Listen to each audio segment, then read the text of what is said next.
ಲೋಕ ಎಲೆಕ್ಷನ್ ಬಳಿಕ ಮೊದಲ ಬಾರಿಗೆ ಕೈ ಸಾರಥಿಗಳ ಸಂಗಮ ಆಗ್ತಾ ಇದೆ. 4 ರಾಜ್ಯಗಳ ಚುನಾವಣೆ ಕುರಿತು ಮಾತುಕತೆಯನ್ನ ನಡೆಸಲಾಗುತ್ತೆ. ಎಕ್ಸಾಕ್ಟ್ಲಿ ಇಲ್ಲಿ ಡಿಸಿಎಂ ಡಿಕೆ ಶಿವಕುಮಾರ್ ಅವರು ದೆಹಲಿಗೆ ಪ್ರಯಾಣವನ್ನ ಬೆಳೆಸೋದರ ಮುಖಾಂತರ ಎಐಸಿಸಿ ಅಧ್ಯಕ್ಷರ ಜೊತೆಯಲ್ಲೇ ಮೀಟಿಂಗ್ ನಲ್ಲಿ ಭಾಗಿಯಾಗ್ತಾ ಇದ್ದಾರೆ. ಎಐಸಿಸಿ ಅಧ್ಯಕ್ಷರಾದಂತಹ ಮಲ್ಲಿಕಾರ್ಜುನ್ ಖರ್ಗೆ ಅವರ ನೇತೃತ್ವದಲ್ಲಿ ಸಭೆಯನ್ನ ಏರ್ಪಾಟು ಮಾಡಲಾಗಿದೆ. ಎಲ್ಲಾ ರಾಜ್ಯದ ಪಕ್ಷದ ರಾಜ್ಯಾಧ್ಯಕ್ಷರ ಜೊತೆ ಹೈ ವೋಲ್ಟೇಜ್ ಮೀಟಿಂಗ್ ಅನ್ನ ಏರ್ಪಾಟು ಮಾಡಲಾಗಿದೆ. ಇವತ್ತು ಏನೀಗ ಗಮನಿಸ್ತಾ ಇದ್ದೀವಿ ನಾವು, ಎಐಸಿಸಿ ಅಧ್ಯಕ್ಷ ಮಲ್ಲಿಕಾರ್ಜುನ್ ಖರ್ಗೆ ಅವರ ಅಧ್ಯಕ್ಷತೆಯಲ್ಲಿ ಹೊಸ ದಿಲ್ಲಿಯಲ್ಲಿ ದೇಶದ ಎಲ್ಲಾ ಪ್ರದೇಶ ಕಾಂಗ್ರೆಸ್ ಸಮಿತಿಗಳ ಅಧ್ಯಕ್ಷರ ಸಭೆ ನಡೆಯುತ್ತೆ. ಕೆಪಿಸಿಸಿ ಅಧ್ಯಕ್ಷರು ಆಗಿರುವಂತಹ ಉಪ ಮುಖ್ಯಮಂತ್ರಿ ಡಿಕೆ ಶಿವಕುಮಾರ್ ಕೂಡ ಈ ಸಭೆಯಲ್ಲಿ ಪಾಲ್ಗೊಳ್ಳಲಿದ್ದಾರೆ. 4 ರಾಜ್ಯಗಳ ಚುನಾವಣೆಗೆ ಭರದ ತಯಾರಿ ಈಗಿನಿಂದಾನೇ ಸ್ಟಾರ್ಟ್ ಆಗಿದೆ. ಎಲ್ಲ ರಾಜ್ಯದ ರಾಜ್ಯಾಧ್ಯಕ್ಷರ ಜೊತೆ ಹೈ ವೋಲ್ಟೇಜ್ ಮೀಟಿಂಗ್ ಅನ್ನ ನಡೆಸಲಿದ್ದಾರೆ ಎಐಸಿಸಿ ಅಧ್ಯಕ್ಷರಾದಂತಹ ಮಲ್ಲಿಕಾರ್ಜುನ್ ಖರ್ಗೆ ಅವರು. ಇದರ ನಡುವೆನೇ ರಾಜ್ಯದಲ್ಲಿ ಸಚಿವ ಸಂಪುಟ ಪುನರ್ರಚನೆ ಬಗ್ಗೆ ಕೂಡ ಮಾತುಗಳು ಕೇಳಿ ಬರ್ತಾ ಇದೆ. ಇದರ ಬಗ್ಗೆಯೂ ಕೂಡ ಸಭೆಯಲ್ಲಿ ಚರ್ಚೆ ಆಗುವಂತಹ ಸಾಧ್ಯತೆಗಳು ಕೂಡ ದಟ್ಟವಾಗಿದೆ. ಈಗಾಗಲೇ ಇವತ್ತು ಬೆಳಗ್ಗೆನೆ ಡಿಸಿಎಂ ಡಿಕೆ ಶಿವಕುಮಾರ್ ಬೆಂಗಳೂರಿನಿಂದ ದಿಲ್ಲಿಗೆ ಪ್ರಯಾಣವನ್ನ ಬೆಳೆಸಿದ್ದಾರೆ. ಇದೇ ದಿನ ರಾತ್ರಿ ಅಂದ್ರೆ ಬುಧವಾರ ಮತ್ತೆ ಬೆಂಗಳೂರಿಗೆ ಮರಳಲಿದ್ದಾರೆ. ಒಂದೇ ದಿನದಲ್ಲಿ ಬೆಳಗ್ಗೆ ಹೋಗ್ತಾರೆ, ರಾತ್ರಿ ಮತ್ತೆ ಬ್ಯಾಕ್ ಟು ಬ್ಯಾಂಗ್ಳೂರ್ ಹಾಕ್ತಾರೆ. ಅದರಲ್ಲೂ ಮುಖ್ಯವಾಗಿ ಹರಿಯಾಣ ಆಗಿರ್ಬೋದು, ಮಹಾರಾಷ್ಟ್ರ ಆಗಿರ್ಬೋದು, ಜಾರ್ಖಂಡ್ ರಾಜ್ಯ ವಿಧಾನಸಭಾ ಸಭೆಗಳಿಗೆ ಚುನಾವಣಾ ಸನಿಹ ಆಗ್ತಾ ಇರೋದ್ರಿಂದ ಕರ್ನಾಟಕದ 3 ವಿಧಾನಸಭಾ ಕ್ಷೇತ್ರಗಳ ಉಪಚುನಾವಣೆಯೂ ಕೂಡ ನಡೀತಾ ಇರೋದ್ರಿಂದ, ಇಷ್ಟೇ ಅಲ್ಲದೆ ಯುವ ಕಾಂಗ್ರೆಸ್ ಚುನಾವಣೆಯೂ ಕೂಡ ನಡಿಬೇಕಾಗಿರೋದ್ರಿಂದ ಪಕ್ಷ ಸಂಘಟನೆಯ ನಿಟ್ಟಿನಲ್ಲಿ ಸಮಾಲೋಚನೆಯನ್ನ ನಡೆಸುವುದಕ್ಕೆ ನಿರ್ಧಾರವನ್ನ ಕೈಗೊಳ್ಳಲಾಗಿದೆ. ಒಟ್ಟಾರೆಯಾಗಿ ರಾಜ್ಯಾಧ್ಯಕ್ಷರ ಜೊತೆ ಸಭೆಯನ್ನ ಏರ್ಪಾಟು ಮಾಡಿರುವುದು ಒಂದು ಕಡೆ ಕುತೂಹಲವನ್ನ ಕೆರಳಿಸ್ತಾ ಇದೆ. ಇದೇ ಸಂದರ್ಭದಲ್ಲಿ ಕೇಂದ್ರದ ವಿರುದ್ಧ ಸಮರಕ್ಕೆ ಕರೆಯೂ ಕೂಡ ಕೊಡುವಂತಹ ಸಾಧ್ಯತೆಯೂ ಕೂಡ ದಟ್ಟವಾಗಿದೆ.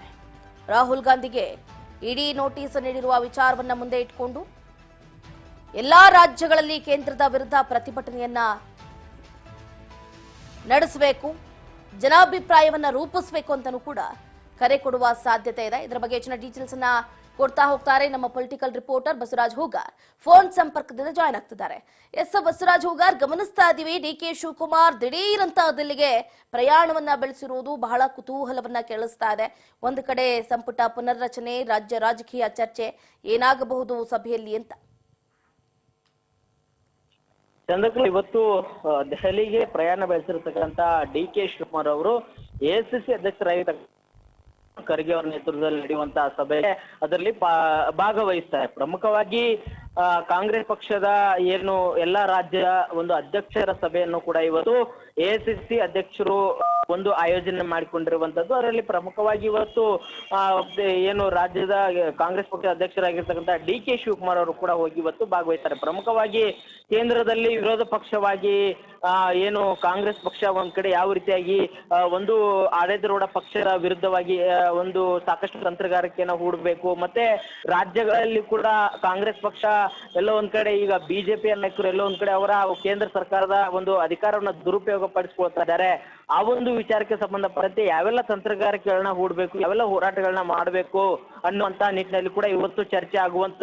ಇನ್ನೊಂದು ಪ್ರಮುಖವಾಗಿ ಇದರ ಹೊರತಾಗಿ ಕೂಡ ರಾಜ್ಯದ ಕೆಲವೊಂದಿಷ್ಟು ರಾಜಕೀಯ ಸ್ಥಿತಿಗತಿಯ ಕುರಿತು ಕೂಡ ಎಐಸಿಸಿ ಅಧ್ಯಕ್ಷರಾಗಿರ್ತಕ್ಕಂಥ ಮಲ್ಲಿಕಾರ್ಜುನ್ ಖರ್ಗೆ ಅವರು ಕೆಲವೊಂದಿಷ್ಟು ಮಾತುಕತೆ ಕೂಡ ನಡೆಸುವಂತ ಸಾಧ್ಯತೆ ಕೂಡ ಇರುವಂತದ್ದು. ಒಂದ್ ಕಡೆ ಸಚಿವ ಸಂಪುಟ ವಿಸ್ತರಣೆ ಆಗುವಂತ ವಿಚಾರಕ್ಕೆ ಸಂಬಂಧಪಟ್ಟಂತೆ ಕೂಡ ಚರ್ಚೆ ಆಗುವಂತದ್ದು ಕೂಡ ಇರುವಂತದ್ದು. ಮತ್ತೆ ಈಗಾಗಲೇ ಪ್ರಮುಖವಾಗಿ ಲೋಕಸಭೆ ಚುನಾವಣೆಯಲ್ಲಿ ಕೆಲವೊಂದಿಷ್ಟು ಸಚಿವರಿಗೆ ಟಾಸ್ಕ್ ಕೊಟ್ಟಿರುವಂತದ್ದು ಪೂರೈಸಿಲ್ಲ. ಹಾಗಾಗಿ ಅಂತ ಸಚಿವರನ್ನ ಸಂಪುಟದಿಂದ ಕೈ ಬಿಡುವಂತ ನಿರ್ಧಾರವನ್ನು ಕೂಡ ಕೈಗೊಳ್ಳುವಂತ ಮಾತುಕತೆ ಕೂಡ ನಡೆಯುವಂತದ್ದು. ಪ್ರಮುಖವಾಗಿ ಈಗಾಗಲೇ 4 ರಿಂದ 5 ಸಚಿವರನ್ನ ಸಂಪುಟದಿಂದ ಕೈ ಬಿಡಬೇಕು. ಹಿರಿಯ ಶಾಸಕರಿಗೂ ಕೂಡ ಕೆಲವೊಂದಿಷ್ಟು ಅಸಮಾಧಾನ ಇರುವಂತದ್ದು, ಅವರನ್ನು ಕೂಡ ಸಂಪುಟದಲ್ಲಿ ತೆಗೆದುಕೊಳ್ಬೇಕು ಅನ್ನುವಂತಹ ಲೆಕ್ಕಾಚಾರ ಕೂಡ ಇರುವಂತದ್ದು. ಪ್ರಮುಖವಾಗಿ ಬೆಂಗಳೂರು ಮಹಾನಗರದಲ್ಲೇ ಒಬ್ಬ ಸಚಿವರನ್ನ ಸಂಪುಟದಿಂದ ಕೈ ಬಿಡಬೇಕು. ಈ ಬಾರಿ ಏನು ಸ್ಪೀಕರ್ ಸ್ಥಾನಕ್ಕೆ UT ಖಾದರ್ ಅವರು ಕೂಡ ಒಲ್ಲದ ಮನಸ್ಸಿನಿಂದ ಅವರು ಏನು ಅದನ್ನ ಸ್ಥಾನವನ್ನ ತೆಗೆದುಕೊಂಡಿದ್ರು. ಹಾಗಾಗಿ ಅವ್ರಿಗೆ ಸಚಿವ ಸ್ಥಾನ ಕೊಡಬೇಕು ಅನ್ನುವಂತ ಒಂದು ಚರ್ಚೆ ಕೂಡ ಆಗುವಂತ ಎಲ್ಲಾ ಸಾಧ್ಯತೆ ಕೂಡ ಇರುವಂತದ್ದು. ಆ ಬಗ್ಗೆ ಈಗಾಗಲೇ ಕಾಂಗ್ರೆಸ್ ಪಕ್ಷದ ಹೈಕಮಾಂಡ್ ನಾಯಕರ ಗಮನಕ್ಕೂ ಕೂಡ ಬಂದಿದೆ. ಅವರು ಕೂಡ ಕೆಲವೊಂದಿಷ್ಟು ಆ ಒಂದು ವಿಚಾರಕ್ಕೆ ಸಂಬಂಧಪಟ್ಟಂತೆ ಚರ್ಚೆಗಳು ನಡೆಸಿದ್ದಾರೆ ಅನ್ನುವಂಥದ್ದು ಕೂಡ ಇರುವಂತ ಮಾಹಿತಿ.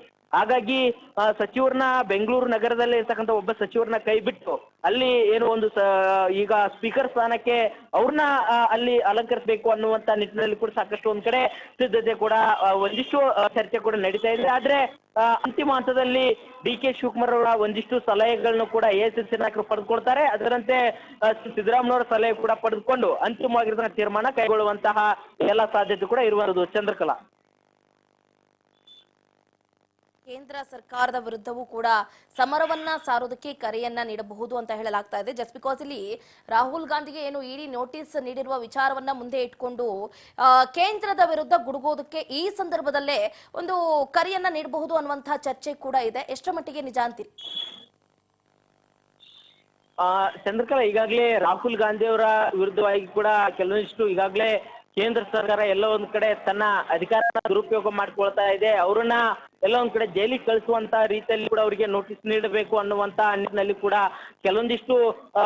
ಒಂದಿಷ್ಟು ಷಡ್ಯಂತ್ರ ಕೂಡ ಮಾಡ್ತಾ ಇದ್ದಾರೆ ಅನ್ನುವಂಥದ್ದು ಕೂಡ ಕಾಂಗ್ರೆಸ್ ನಾಯಕರ ಆರೋಪ ಇರುವಂತದ್ದು. ಹಾಗಾಗಿ ಆ ಕುರಿತಾಗಿ ಏನಾದ್ರೂ ಹಿಂದೆ ರಾಹುಲ್ ಗಾಂಧಿ ಅವರ ಒಂದ್ ರೀತಿಯಲ್ಲಿ ಅವ್ರ ಮೇಲೆ ಏನು ಒಂದ್ರೆ ಪ್ರಕರಣ ಏನಿತ್ತು, ಈ ಕೋಲಾರದಲ್ಲಿ ನಡೆದಿರ್ತಕ್ಕಂಥ ಘಟನೆಯಿಂದ ಅವರ ಒಂದು ಸಂಸದ ಸ್ಥಾನ ಕೂಡ ಹೋಗಿತ್ತು. ಹಾಗಾಗಿ ಆ ಪ್ರಕರಣದ ಅಡಿಯಲ್ಲಿ ಹಾಗಾಗಿ ಈ ಒಂದು ವಿಚಾರಕ್ಕೆ ಸಂಬಂಧಪಟ್ಟಂತೆ ಈಗ ಮತ್ತೆ ಕೇಂದ್ರ ಸರ್ಕಾರದ ನಾಯಕರು ಎಲ್ಲ ಒಂದ್ ಕಡೆ ರಾಹುಲ್ ಗಾಂಧಿ ವಿರುದ್ಧವಾಗಿ ಕೆಲವೊಂದಿಷ್ಟು ಸುಳ್ಳು ಆರೋಪಗಳನ್ನ ಮಾಡಿ ಅವರನ್ನ ಎಲ್ಲ ಒಂದ್ ಕಡೆ ಹತ್ತಿಕ್ಕುವಂತ ಪ್ರಯತ್ನ ನಡೆಸ್ತಾ ಇದ್ದಾರೆ. ಹಾಗಾಗಿ ನಾವು ಇಡೀ ದೇಶಾದ್ಯಂತ ಕೂಡ ಕಾಂಗ್ರೆಸ್ ಪಕ್ಷ ಏನು ಇಂಡಿಯಾ ಒಕ್ಕೂಟ ಏನಿದೆ ಅದರಲ್ಲಿ ಅಡಿಯಲ್ಲಿ ಬರ್ತಕ್ಕಂಥ ಎಲ್ಲರೂ ಕೂಡ ಒಗ್ಗಟ್ಟಾಗಿ ರಾಹುಲ್ ಗಾಂಧಿ ಅವರ ಪರವಾಗಿ ನಿಲ್ಲಬೇಕು.